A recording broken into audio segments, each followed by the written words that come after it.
ഒന്ന് ആലോചിച്ച് നോക്കൂ, 2-3 വർഷം മുൻപേ നിങ്ങൾ ഇൻഫോസിസ് TCSൽ നിക്ഷേപിച്ചു. അന്ന് എല്ലാവരും പറഞ്ഞിട്ടുണ്ടാവും, അടിപൊളി കമ്പനി, വലിയ കമ്പനി, IT സ്റ്റോക്കുകൾ ബ്ലൂ ചിപ്പ്, തെറ്റുവരില്ല. പക്ഷേ ഇപ്പോൾ നിങ്ങൾ നിങ്ങളുടെ പോർട്ട്ഫോളിയോ തുറന്ന് IT സ്റ്റോക്കുകൾ നോക്കിക്കഴിഞ്ഞാൽ നിങ്ങൾക്ക് കുറച്ച് സങ്കടം തോന്നില്ലേ? TCS, വിപ്രോ, HCL, അങ്ങനെ വലിയ വലിയ പേരുകൾ, വിശ്വസ്തമായിട്ടുള്ള കമ്പനികൾ, ഇതൊക്കെ 52 വീക്ക് ലോന്റെ അടുത്തെത്തിയിരിക്കുകയാണ്. എന്താണ് സംഭവിക്കുന്നത്? ഇത് താൽക്കാലികമായിട്ടുള്ള ഒരു ഇടിവാണോ? ഏതൊരു സ്റ്റോക്കിന് സംഭവിക്കാവുന്ന സാധാരണയായിട്ടുള്ള ഒരു ഇടിവ്, അതോ കൂടുതൽ ഗൗരവമുള്ള എന്തെങ്കിലും നടക്കുന്നുണ്ടോ? കാരണം ഇത്തവണ ആൾക്കാർ മാർക്കറ്റ് ഇടിഞ്ഞു എന്നല്ല പറയുന്നത്. ഇത്തവണ അവർ വലിയൊരു ചോദ്യം ചോദിക്കുകയാണ്. ഇന്ത്യൻ IT കമ്പനികൾ നിലനിൽക്കുമോ? അവരുടെ ആയുസ് തീർന്നോ? അതായത് ആർട്ടിഫിഷ്യൽ ഇന്റലിജൻസ്, AI എല്ലാം നശിപ്പിക്കുമോ? ഇപ്പോൾ നടക്കുന്ന ഇടിവ് എന്തുകൊണ്ട്? നമ്മൾ സാധാരണ നിക്ഷേപകർ എന്ത് ചെയ്യണം എന്നതൊക്കെയാണ് നമ്മൾ ഈ വീഡിയോയിലൂടെ ഡിസ്കസ് ചെയ്യാൻ പോകുന്നത്. റെഡി അല്ലേ? നമുക്ക് വളരെ സിമ്പിൾ ആയിട്ട് ഇത് അനലൈസ് ചെയ്യാം. Okay, let's start. എന്താണ് സംഭവിച്ചത്? മാർക്കറ്റിൽ IT സ്റ്റോക്കുകൾക്ക് ഇത്രയും ഇടിവ്, വലിയൊരു സെല്ലിംഗ് IT സ്റ്റോക്സിന് നടക്കുന്നത്, ഇതൊക്കെ എന്ത് ട്രിഗർ ചെയ്തിട്ടാണ്? 2025 തുടക്കത്തിൽ ആന്ത്രോപിക് എന്ന കമ്പനി ഇന്ന് ലോകത്തിലെ ഏറ്റവും വലിയ AI കമ്പനികളിലൊന്ന് ക്ലോഡ് കോവർക് എന്നൊരു കാര്യം പ്രഖ്യാപിച്ചു. ഇപ്പൊ നിങ്ങൾ ചിന്തിക്കുന്നുണ്ടാവും, എന്താണ് ഈ ക്ലോഡ് കോവർക് എന്നല്ലേ? സിമ്പിൾ ആയിട്ട് പറയുകയാണെങ്കിൽ ക്ലോഡ് ഒരു AI അസിസ്റ്റന്റ് ആണ്. ChatGPT ഒക്കെ കേട്ടിട്ടില്ലേ? അതുപോലത്തെ ഒരു സംഭവം. പക്ഷേ ചിലര് പറയുന്നത് ഇത് അതിനേക്കാളും ഭയങ്കരമായിട്ടുള്ളൊരു സാധനമാണെന്നാണ്. അത് നേരിട്ട് നമ്മളുടെ കമ്പനികളുടെ സോഫ്റ്റ്വെയറിൽ പ്ലഗ് ചെയ്യാം. ഇത് എന്തൊക്കെ ചെയ്യുന്നറിയോ? നമ്മളുടെ ഫയലുകൾ ബ്രൗസ് ചെയ്ത് ഡാറ്റ എടുക്കും, നമ്മൾക്ക് വേണ്ടി കോഡ് എഴുതി തരും, മറ്റുള്ളവരുടെ കോഡ് റിവ്യൂ ചെയ്യും, ഒരുപാട് ഇങ്ങനെ റിപ്പീറ്റഡ് ആയിട്ട് ചെയ്യാൻ പറ്റുന്ന ജോലികളൊക്കെ ഓട്ടോമേറ്റ് ചെയ്യും, പല ഡിഫിക്കൽട്ട് ആയിട്ടുള്ള ബിസിനസ് വർക്ക് ഫ്ലോസ് ഒക്കെ മനസ്സിലാക്കി തരും. അല്ല, ഇത് തന്നെയല്ലേ സോഫ്റ്റ്വെയർ എഞ്ചിനീയേഴ്സ് ഒക്കെ പല കമ്പനീസിൽ ഇരുന്ന് ചെയ്യുന്നത്? അപ്പം ഇതാണ് കാര്യം. അതായത് ഈ ഒരു സാധനം ഒരു എഞ്ചിനീയറെ അല്ല സഹായിക്കാം, ഒരുപാട് എഞ്ചിനീയേഴ്സിനെ അറ്റ് എ ടൈമിൽ ഇതിന് സഹായിക്കാൻ പറ്റും. ഇത് കേട്ടപ്പോൾ നിക്ഷേപകരുടെ ഇടയിൽ ഒരു ചിന്ത വന്നു. അവർ ചോദിച്ചു, അല്ല, ഈ AIക്ക് 5 എഞ്ചിനീയർമാരുടെ ജോലി ചെയ്യാൻ പറ്റുമെങ്കിൽ ഈ ഇന്ത്യൻ കമ്പനികൾ ക്ലയന്റുകളോട് ചാർജ് ചെയ്യുന്നത് എത്ര എഞ്ചിനീയർമാരെ ഡെപ്ലോയ് ചെയ്യുന്നു എന്നതിൻ്റെ അടിസ്ഥാനത്തിലാണ്. അങ്ങനെയാണെങ്കിൽ ആ ബില്ലിംഗ് റവന്യൂക്ക് എന്ത് സംഭവിക്കും? ആ ഒരു ചിന്ത, ആ ഒരൊറ്റ ചോദ്യം, അതാണ് ഈ IT സ്റ്റോക്കുകളുടെ തകർച്ചയ്ക്ക് കാരണം. നിക്ഷേപകർ IT സ്റ്റോക്കുകളൊക്കെ വിൽക്കാൻ തുടങ്ങി. ഇന്ത്യയിലെ ഏറ്റവും വലിയ IT കമ്പനികളെ ട്രാക്ക് ചെയ്യുന്ന നിഫ്റ്റി IT ഇൻഡെക്സ് ഈ വർഷം 14% ഇടിവ് രേഖപ്പെടുത്തി. ഇത് ഒരു ചെറിയ ഇടിവല്ല, വലിയ ഗൗരവമുള്ള ഒരു ഇടിവാണ്. അപ്പൊ ഈ ഒരു നിക്ഷേപകരുടെ ഭയം, ഇതിന് എന്തെങ്കിലും കാര്യമുണ്ടോ? ഇത് കാര്യമുണ്ടോ മനസ്സിലാക്കണമെന്നുണ്ടെങ്കിൽ നമ്മൾ ഈ ബിസിനസ് മോഡലിനെ മനസ്സിലാക്കണം. അപ്പൊ അത് മനസ്സിലാക്കാലോ? ഇന്ത്യൻ IT ഇൻഡസ്ട്രീസ് എങ്ങനെയാണ് ശരിക്കും പ്രവർത്തിക്കുന്നതെന്ന് മനസ്സിലാക്കാം. ഓരടിക്കുന്നില്ലല്ലോ? റെഡി അല്ലേ? അപ്പൊ നിങ്ങൾ എല്ലാവരും മനസ്സിലാക്കേണ്ട ഒരു കാര്യമുണ്ട്. ഈ TCS, ഇൻഫോസിസ്, വിപ്രോ എന്ന് തുടങ്ങിയ IT കമ്പനീസ് അവരൊരു പ്രോഡക്റ്റ് ഉണ്ടാക്കുകയല്ല, മറിച്ച് അവരൊക്കെ സർവീസ് കമ്പനീസ് ആണ്. അതായത് മറ്റ് കമ്പനികൾ ഇവരെ ടെക് ജോലി ചെയ്യാൻ വേണ്ടി ഹയർ ചെയ്യുന്നു. അപ്പോൾ ഈ IT കമ്പനീസിൻ്റെ ഒക്കെ അസറ്റ്സ് എന്ന് പറയുന്നത് ഹ്യൂമൻ റിസോഴ്സുകളാണ്. ഹ്യൂമൻ റിസോഴ്സിനെ കൊടുത്തിട്ടാണ് ഇവർ പൈസ ഉണ്ടാക്കുന്നത്. ഒരു ഉദാഹരണം എടുക്കാം. ഒരു അമേരിക്കൻ ബാങ്ക് ഉണ്ട്, ഓക്കെ, ബിഗ് ബാങ്ക് USA എന്ന് നമുക്കതിനെ പേരിടാം. ഈ ബിഗ് ബാങ്ക് USAക്ക് ഒരു മൊബൈൽ ആപ്പ് വേണം, പഴയ സിസ്റ്റങ്ങളൊക്കെ അപ്ഡേറ്റ് ചെയ്യണം, സൈബർ സെക്യൂരിറ്റി കൈകാര്യം ചെയ്യാൻ കുറച്ച് ആൾക്കാർ വേണം. അങ്ങനെ ഒരുപാട് പ്രോജക്റ്റുകൾ ഇവർക്കുണ്ട്. ഈ പ്രോജക്റ്റിൽ വേണ്ടി വർക്ക് ചെയ്യാൻ പറ്റുന്ന 100 എഞ്ചിനീയേഴ്സിനെ ഇവർക്ക് വേണം. പക്ഷേ അമേരിക്കയിലെ ഈ എഞ്ചിനീയേഴ്സിനെ ഹയർ ചെയ്യുന്നത് വളരെ ചെലവ് കൂടിയ കാര്യമാണ്. അവർക്ക് നല്ല പൈസ കൊടുക്കണം. അപ്പോൾ അതിന് പകരം ഇവരെന്ത് ചെയ്യും? ഇൻഫോസിസിനെയോ TCSനെയോ വിളിക്കുന്നു. എന്നിട്ട് പറയാണ്, എനിക്ക് ഈ ഒരു പ്രോജക്ട്സ് ഒക്കെ ഉണ്ട്, എനിക്ക് ഒരു 100 എഞ്ചിനീയേഴ്സിനെ തരണം, ഞാൻ മണിക്കൂർ അടിസ്ഥാനത്തിൽ, പ്രൊജക്ട് അടിസ്ഥാനത്തിലൊക്കെ നിങ്ങൾക്ക് പൈസ തരുന്നതാണ്. ഇത് TCSും ഇൻഫോസിസും സമ്മതിക്കുന്നു. ഇവർക്ക് വേണ്ട എഞ്ചിനീയേഴ്സിനെ ഇവർ പറഞ്ഞു വിടുന്നു. ഓക്കെ, അപ്പോൾ ഈ ബിഗ് ബാങ്ക് US ഈ ഇൻഫോസിസിന് ഒരു എഞ്ചിനീയർക്ക് ഒരു മണിക്കൂറിന് ഒരു പക്ഷേ ഒരു $50 കൊടുക്കുന്നെങ്കിൽ ഈ ഇൻഫോസിസ് അവരുടെ എഞ്ചിനീയേഴ്സിന് അതിനേക്കാളും കുറച്ച് കുറഞ്ഞ പണം കൊടുക്കും. ആ ഡിഫറൻസ് ആണ് ഈ IT കമ്പനീൻ്റെ ലാഭം. അപ്പോൾ ഇതിനെ പീപ്പിൾ ബേസ്ഡ് അല്ലെങ്കിൽ ഹെഡ് കൗണ്ട് ബേസ്ഡ് ബിസിനസ് എന്ന് പറയുന്നു. അപ്പോൾ ഇത് വളരെ ലളിതമായിട്ടുള്ള ഒരു ബിസിനസ് മോഡലാണ്. ഇത് ഒരുപാട് വർഷം അടിപൊളിയായിട്ട് പ്രവർത്തിച്ചു. ഇന്ത്യക്കാണെങ്കിൽ ലക്ഷക്കണക്കിന് എഞ്ചിനീയേഴ്സ് ഉണ്ട്. US ചിലവാകുന്നതിന്റെ ഒരു ഭാഗം മാത്രം ശമ്പളം നൽകി വർക്ക് ചെയ്യുന്ന ആൾക്കാർ. അങ്ങനെ ഇന്ത്യൻ്റെ IT ഇൻഡസ്ട്രി $1 ബില്യൺ വിലയുള്ള ഇൻഡസ്ട്രി ആയിട്ട് വളർന്നു. ഇതൊക്കെ കേൾക്കുമ്പോൾ IT എഞ്ചിനീയേഴ്സിന് സങ്കടം തോന്നുന്നുണ്ടോ? അവർ കുറേ പൈസ വാങ്ങിയിട്ട് നമ്മൾക്ക് ഒന്നും ശമ്പളം ഒന്നും അധികം കൂട്ടിത്തരുന്നില്ല. അതെല്ലാം വേറെ വിഷയം. ഓക്കെ, ഇപ്പം അതൊന്നും പറയണ്ട. Come to the point. അപ്പോൾ ഇപ്പോഴത്തെ പ്രശ്നം എന്താണ്? ഇപ്പം AI വന്നു അല്ലേ? അതായത് 5 എഞ്ചിനീയർമാരുടെ ജോലി ഒരു എഞ്ചിനീയറിന്റെ ചെലവിൽ ചെയ്യാൻ പറ്റിയാലോ? അതാണ് ഈ ഡിസ്ട്രപ്ഷൻ. അതാണ് നിക്ഷേപകർ ഭയക്കുന്നത്. ഇത് എങ്ങനെയെന്ന് ഞാൻ ഒരു ലളിതമായിട്ടുള്ള ഉദാഹരണത്തിൽ കാണിച്ചു തരാം. ഇപ്പോൾ ബിഗ് ബാങ്ക് USA TCSനോട് പറയാണ്, എനിക്ക് 100 എഞ്ചിനീയേഴ്സിനെ വേണം, ഒരു എഞ്ചിനീയർക്ക് ഒരു മണിക്കൂറിന് $40 തരാം, 8 മണിക്കൂർ വർക്ക് ചെയ്യണം ഒരു ദിവസം. 100 എഞ്ചിനീയേഴ്സ്, $40, 8 മണിക്കൂർ ജോലി. അപ്പോൾ ടോട്ടൽ ബില്ലിംഗ് എത്രയാണ്? $32,000 ഒരു ദിവസം അല്ലേ? അപ്പോൾ ഇത് കേൾക്കുമ്പോൾ TCSന് സന്തോഷം. TCS കരാറ് റെഡിയാക്കുന്നു. അങ്ങനെ എഞ്ചിനീയേഴ്സിനെ സെറ്റാക്കുന്നു. ഇപ്പം AI വന്നു അല്ലേ? ഇപ്പം AI വന്നപ്പം ബിഗ് ബാങ് USA വന്ന് TCSനോട് പറയാണ്, അല്ല ഇപ്പോൾ നമുക്ക് AI ടൂൾസ് ഉണ്ടല്ലോ, അപ്പം AI ഓരോ എഞ്ചിനീയേഴ്സിനെ ഹെൽപ്പ് ചെയ്യുമ്പോൾ ഇവർ പറയാണ് ഒരു 3 എഞ്ചിനീയറുടെ ജോലി ഒരു എഞ്ചിനീയർക്ക് ചെയ്യാൻ പറ്റുമല്ലോ. അങ്ങനെയാണെങ്കിൽ ഈ 100 എഞ്ചിനീയർമാർ ഉള്ളടുത്ത് എനിക്ക് 35 എഞ്ചിനീയേഴ്സിനെ മതി എന്ന് ബിഗ് ബാങ് USA പറയാണ്. അപ്പോൾ നമ്മൾ കരാർ ഒന്ന് പുനർചർച്ച ചെയ്യാം, ഇതൊന്ന് മാറ്റാം. അപ്പോൾ 35 എഞ്ചിനീയേഴ്സിന് വേണ്ടിയിട്ടുള്ള കരാർ റെഡിയാക്കുമ്പോൾ എത്ര പൈസയാണ് ഒരു ദിവസം TCSന് ബില്ല് ചെയ്യാൻ പറ്റുക? 35 എഞ്ചിനീയേഴ്സ് $40, 8 മണിക്കൂർ, 11,200 രൂപ.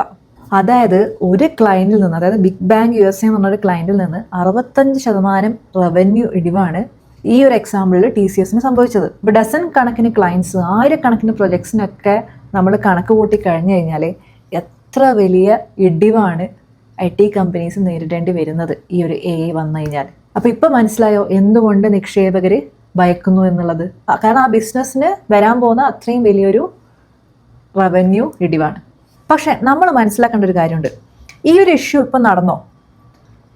AI ഉണ്ട്, അത് സത്യമാണ്, AI ഭയങ്കര പവർഫുൾ ആണ്, എഫക്റ്റീവാണ്, അതൊക്കെ സമ്മതിച്ചു.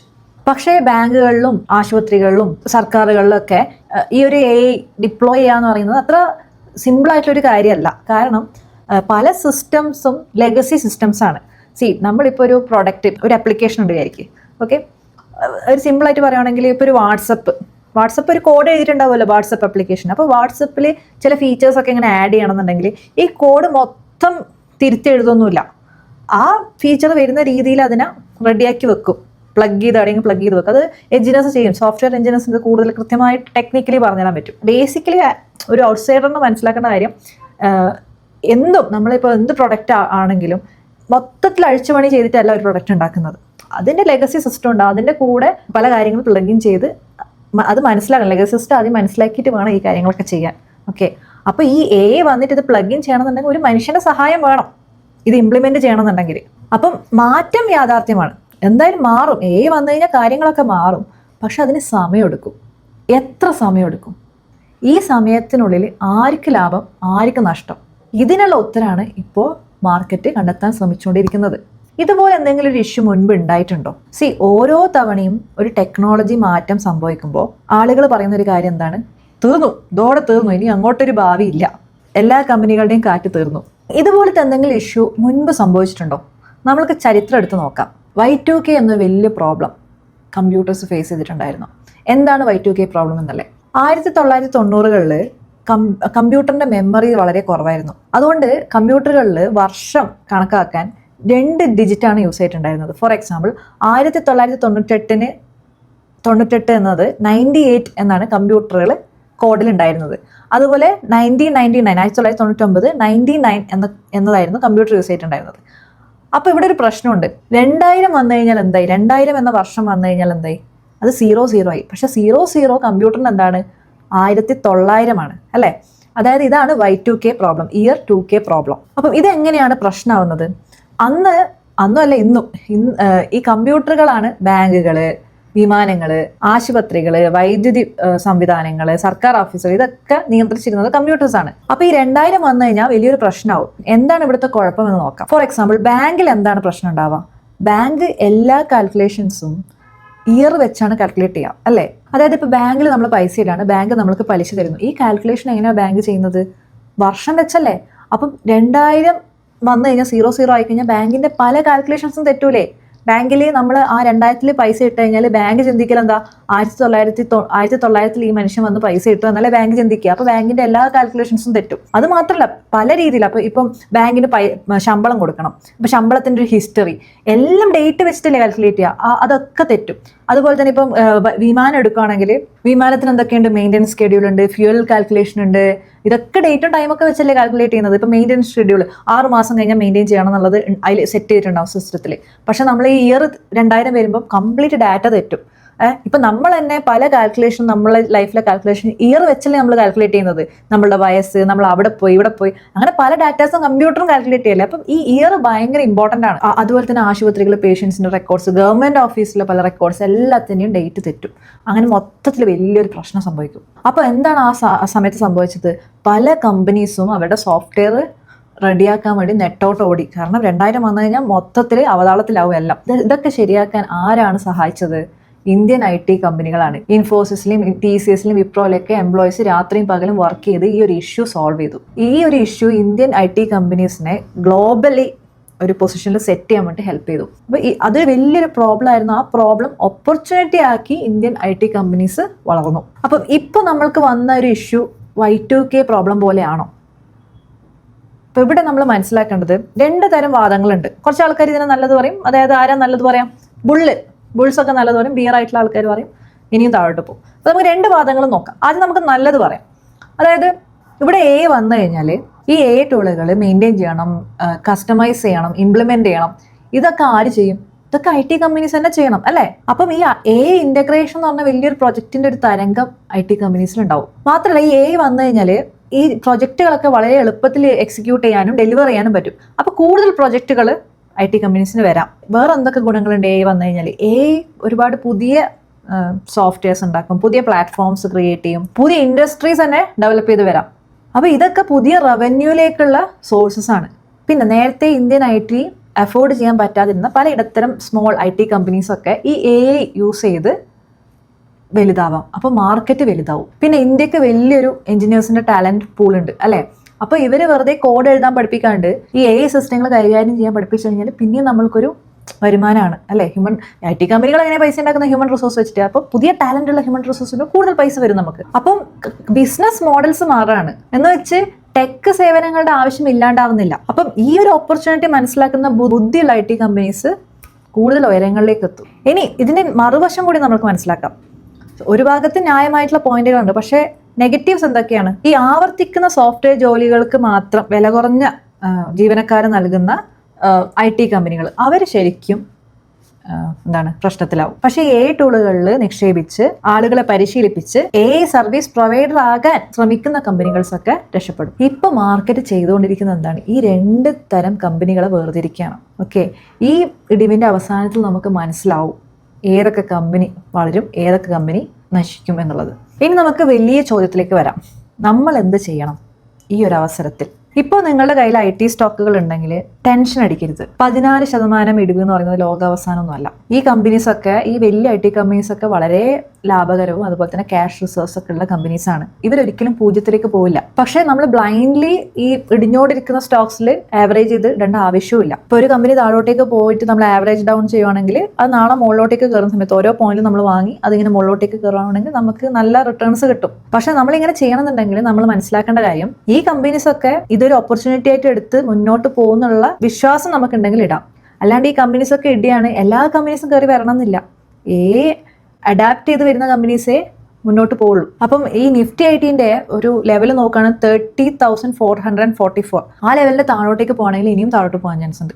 അവിടെ ഹോൾഡ് ചെയ്ത് കയറുവാണെങ്കിൽ ഇത് കയറാൻ ചാൻസ് ഉണ്ട്. അപ്പോൾ IT സ്റ്റോക്കുകൾ വാങ്ങാൻ ഉദ്ദേശിക്കുന്നവർ ഇത് ഒരു വാല്യുവേഷൻ റീസണബിൾ ആയിട്ട് കിട്ടുന്ന ഒരു ഓപ്പർച്യൂണിറ്റിയാണ് നമുക്ക്. പക്ഷേ ധൃതി വെക്കേണ്ട ആവശ്യമില്ല. കാരണം IT സെക്ടേഴ്സ് വലിയൊരു സ്ട്രക്ചറൽ ചോദ്യം നേരിടുകയാണ്. അതിൻ്റെ ഉത്തരം ഇപ്പോഴും ക്ലിയർ അല്ല. അപ്പോൾ ITയിൽ എക്സ്പോഷർ വേണ്ടവർക്ക് ജയന്റ് കമ്പനികളെ തീർച്ചയായിട്ടും നോക്കാവുന്നതാണ്. TCS, Infosys, HCL. കാരണം ഇവർക്കൊക്കെ ക്യാഷ് റിസർവ്സ് ഉണ്ട്, ഒരുപാട് ക്ലയന്റ് ബന്ധങ്ങളുണ്ട്, AIയിൽ നിക്ഷേപിക്കാനുള്ള ശേഷിയുണ്ട്. അപ്പോൾ എന്ത് വന്നാലും ഇവർ സർവൈവ് ചെയ്യാനുള്ള ചാൻസ് ഉണ്ട്. ഇതൊരു ഇൻവെസ്റ്റ്മെന്റ് അഡ്വൈസ് അല്ല. നിങ്ങൾക്ക് ഈ കമ്പനിയെ പറ്റി അനലൈസ് ചെയ്ത് തീരുമാനം എടുക്കാം. അപ്പം ഇവിടെ മനസ്സിലാക്കേണ്ട കാര്യം, വെറും ചീപ്പ് ലേബർ പ്രൊവൈഡ് ചെയ്തുകൊണ്ടിരിക്കുന്ന IT കമ്പനീസ് അവർ ശരിക്കും ഈ ഒരു പ്രശ്നത്തിൽ പെടാൻ ചാൻസ് ഉണ്ട്. അപ്പോൾ ഈ AI ഡിസ്ട്രപ്ഷൻ ഇവരെയാണ് ബാധിക്കുക. ക്ഷമയുള്ള നിക്ഷേപകരാണ് നമ്മളെങ്കിൽ നമുക്ക് ഒരു ചെക്ക് ലിസ്റ്റ് റെഡിയാക്കി വെക്കാം. നമുക്ക് നിഫ്റ്റി 80 ഇൻഡെക്സിന്റെ ഒരു ഞാൻ നേരത്തെ പറഞ്ഞ ലെവൽ ചെക്ക് ചെയ്യാം. TCS, ഇൻഫോസിന്റെ ക്വാർട്ടറിലെ ഏർണിംഗ്സ് പോയി പരിശോധിക്കണം. മാനേജ്മെന്റ് AI കുറിച്ച് എന്താണ് പറയുന്നതെന്ന് ചെക്ക് ചെയ്യുക. അപ്പോൾ ഈ ക്വാർട്ടറിലെ റവന്യൂ നല്ലതോ മോശമോ എന്നതിനേക്കാൾ ഉപരി നമ്മൾ നോക്കേണ്ടത് ഈ കമ്പനി AI കാലഘട്ട ബിസിനസ് മോഡലിലേക്ക് ശരിക്കും ട്രാൻസിഷൻ ചെയ്യാൻ സാധിക്കുന്ന കമ്പനിയാണോ എന്നതാണ്. ഓരോ 20-25 വർഷവും ടെക്നോളജി ഒരു ഷിഫ്റ്റിലൂടെ കടന്നു പോകും. 80കളിൽ അത് കമ്പ്യൂട്ടേഴ്സ് ആയിരുന്നു, 90കളിൽ ഇന്റർനെറ്റ് ആയിരുന്നു, 2000 അത് മൊബൈൽ ഫോൺസ് ആയിരുന്നു, 2010 ക്ലൗഡ് കമ്പ്യൂട്ടിംഗ്, സ്മാർട്ട് ഫോൺസ് ഒക്കെ ആയിരുന്നു. എന്നാൽ ഇപ്പോൾ അത് AI ആണ്. ഓരോ തവണയും പാനിക് പീരീഡ് ഉണ്ടായിരുന്നു. ഓരോ തവണയും ആൾക്കാർ പറഞ്ഞു പല കമ്പനികളും നശിക്കുമെന്ന്. പക്ഷെ പലതും അഡാപ്റ്റ് ചെയ്ത് തിരിച്ചു വന്നു. ഓരോ തവണയും അഡാപ്റ്റ് ചെയ്യാൻ ഫെയിലായ കമ്പനികളാണ് തകർന്നു പോയത്. അപ്പോൾ ഇതൊരു റിയൽ ഡിസ്റപ്ഷൻ ആണ്. ഇവിടെയാണ് റിയൽ ഓപ്പർച്യൂണിറ്റീസ് ഉണ്ടാവുന്നത്. അപ്പം IT തകരുമോ എന്നതല്ല ചോദ്യം, ഏതൊക്കെ കമ്പനി സർവൈവ് ചെയ്ത് മുന്നോട്ട് പോകും എന്നതായിരിക്കണം ചോദ്യം. ശരിക്കും പറഞ്ഞാൽ മാർക്കറ്റും ആ ഒരു സെലക്ഷൻ പ്രോസസ്സ് ചെയ്തുകൊണ്ടിരിക്കുകയാണ് ഇപ്പോൾ. പക്ഷെ അവിടെയാണ് ഓപ്പർച്യൂണിറ്റി ഉള്ളത്. അപ്പോൾ എനിക്ക് ഇത്രയാണ് നിങ്ങളോട് ഈ വീഡിയോയിൽ പറയാനുള്ളത്. ശരിക്കും പറഞ്ഞാൽ ഇന്ത്യൻ IT കമ്പനീൻ്റെ പഴയ മോഡലിനെ ഡിസ്റപ്റ്റ് ചെയ്യുകയാണ്. അതിലൊരു സംശയമില്ല. എന്ന് വെച്ച് ഇന്ത്യൻ IT കമ്പനീസ് ഇല്ലാതാവുന്നില്ല. അവിടെ ഇന്ത്യൻ കമ്പനീസിന് ഒരുപാട് ഓപ്പർച്യൂണിറ്റീസ് ഉണ്ട്. ലോങ് ടേമിലേക്ക് നല്ല കമ്പനീസ് ഈ ഒരു ഓപ്പർച്യൂണിറ്റി അഡാപ്റ്റ് ചെയ്തിട്ട് മുന്നോട്ട് കയറി വരും. അതിലൊരു സംശയമില്ല. അപ്പോൾ നിക്ഷേപകർ എന്ന നിലയിൽ നമ്മളുടെ ജോലി എന്താണ്? കാമായിട്ടിരിക്കുക, ഇൻഫോംഡ് ആയിട്ടിരിക്കുക, ഭയം കൊണ്ടോ ആർത്തി കൊണ്ടോ തീരുമാനങ്ങൾ എടുക്കാണ്ടിരിക്കുക. നമ്മളിലേക്ക് എന്താണോ വരേണ്ടത് അത് നമ്മളിലേക്ക് വന്ന് ചേരും. അപ്പോൾ ജസ്റ്റ് അനലൈസ് ഇറ്റ്. ഓക്കെ, നിങ്ങൾ തന്നെ ഇരുന്ന് ചിന്തിക്കുക. ആൻഡ് IT കമ്പനീസിലെല്ലാം വർക്ക് ചെയ്യുന്ന ആൾക്കാർ, നിങ്ങളുടെ കമ്പനിയിൽ എന്താണ് നടക്കുന്നത്, എന്താണ് നിങ്ങൾ അതിൻ്റെ അഡാപ്റ്റ് ചെയ്യാൻ വേണ്ടി എന്തൊക്കെ കാര്യങ്ങളാണ് ചെയ്യുന്നതൊക്കെ മനസ്സിലാക്കാം. ഓക്കെ, നമ്മൾ കമ്പനീസിലൊക്കെ വർക്ക് ചെയ്യുന്നത് നമ്മളെ കമ്പനി തന്നെ നന്നായി പെർഫോം ചെയ്യുമെന്ന് തോന്നുന്നുണ്ട് നമ്മളെ കമ്പനീൻ്റെ ഷെയർസ് വാങ്ങുന്നതാണ് ഏറ്റവും ബെസ്റ്റ് ആയിട്ടുള്ള കാര്യം. ഡെഫിനറ്റ്ലി എല്ലാം നിങ്ങൾക്ക് അറിയാമെന്ന് പറ്റില്ല. എംപ്ലോയീസിന് അങ്ങനെ എല്ലാ ഡാറ്റാസ് ഒന്നും കിട്ടില്ല. But just have conversation, build network. At least you can build network with your colleagues. ഈ ഒരു വീഡിയോ IT സ്റ്റോക്കുകളിൽ എന്താണ് നടക്കുന്നതെന്ന് മനസ്സിലാക്കാൻ നിങ്ങളെ ഹെൽപ്പ് ചെയ്തു എന്ന് ഞാൻ വിശ്വസിക്കുന്നു. അപ്പം അങ്ങനെ നിങ്ങളെ ഹെൽപ്പ് ചെയ്തിട്ടുണ്ടെങ്കിൽ തീർച്ചയായിട്ടും വീഡിയോ ലൈക്ക് ചെയ്യാൻ മറക്കരുത്. പിന്നെ ഇപ്പം ഒരു ഹൈപ്പ് വന്നിട്ടുണ്ടല്ലോ, അതും കൂടി ഒന്ന് ക്ലിക്ക് ചെയ്യുക, ചാനൽ സബ്സ്ക്രൈബ് ചെയ്യുക. കൂടാതെ നിങ്ങളുടെ അഭിപ്രായങ്ങൾ താഴെ കമൻറ്റ് ചെയ്യുക. നമ്മൾക്ക് അടുത്ത വീഡിയോയിൽ കാണാം. Take care.